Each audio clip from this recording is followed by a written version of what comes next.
خليني أقول لك قصة سيدنا أبو ذر.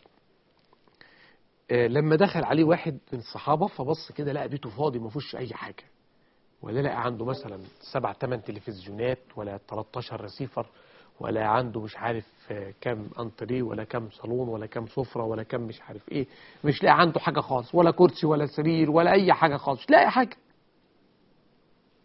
فالراجل بص كده لقى البيت فاضي خالص، مش حاجة خالص. قال يا أبا ذر ما لي لا أجد في بيتكم من متاع، يعني ليه ما أنا شايف عندك سرير ولا دولاب ولا أي حاجة؟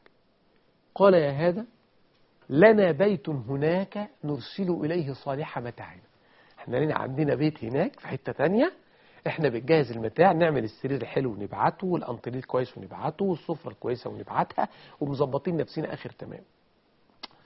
فالراجل قال يعني ده شكل واحد، طب حتى على الأقل كان يبقى عنده سرير ولا اتنين، يعني ايه قاعد تبعتوا العفش بتاعكم كله في الشقة التانية وانتوا قاعدين في هنا؟ ان سيدنا أبو ذر ما كان يقصد شقة تانية، إذا كان الشقة اللي فيها ما فيهاش حاجة يبقى عنده شقة تانية؟ طب ده كلام، فلم يكن يقصد ذلك على الإطلاق. فالمهم الراجل فهم بقى ان سيدنا أبو ذر يقصد الدار الآخرة، فراح رد عليه قال له لكن لابد لك من متاع ما دمت في هذه الدار. قال يا أخي ولكن صاحب الدار لا يتركنا نبقى فيها، صاحب الدار مش حاسبنا اننا قاعدين فيها ولا احنا بنعمل حاجة في هذه الدنيا. إذن لازم ناخد بالنا ان أسباب الحسد كتير جدا، منها طبعا عدم اكتمال الإيمان في القلب، منها التنافس على الدنيا. والنبي ضرب مثال في حديث يعني جامد قوي لعلنا ناخد بالنا منه، بين فيه حقيقة الدنيا، حقيقة الأمر، إن الأمر جاي إزاي، من الحكاية جاي إزاي. لما قال إن أخوف ما أخاف عليكم ما يخرج لكم من بركات الأرض. هنا بيقول للصحابة أن أكتر حاجة بخاف عليكم منها ما يخرج لكم من بركات الأرض.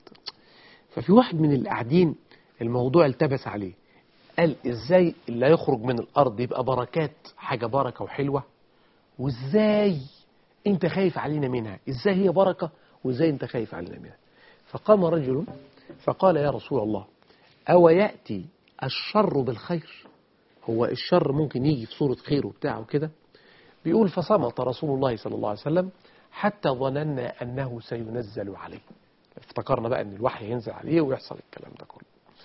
وثم جعل يمسح عن جبينه، لأن فعلا الوحي نزل عليه، لأن السيدة عائشة بتقول أن النبي لما كان الوحي بينزل عليه في اليوم الشديد البرد كما هو في صحيح البخاري، في اليوم الشديد البرد فيفصم عنه وإن جبينه لا يتفصد عرقا.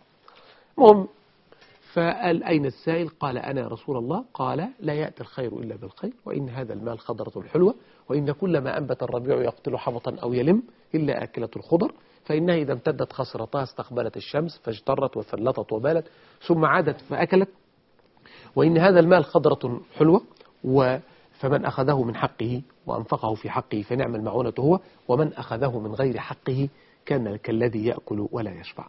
لعلي أفسر هذا الحديث وأشرحه شرحا وافيا في حلقة الغد إن شاء الله تبارك وتعالى لانتهاء وقت البرنامج، حتى ألقاكم في الحلقة القادمة. أسأل الله لي ولكم العفو والعافية في الدين والدنيا والآخرة، والسلام عليكم ورحمة الله تعالى وبركاته.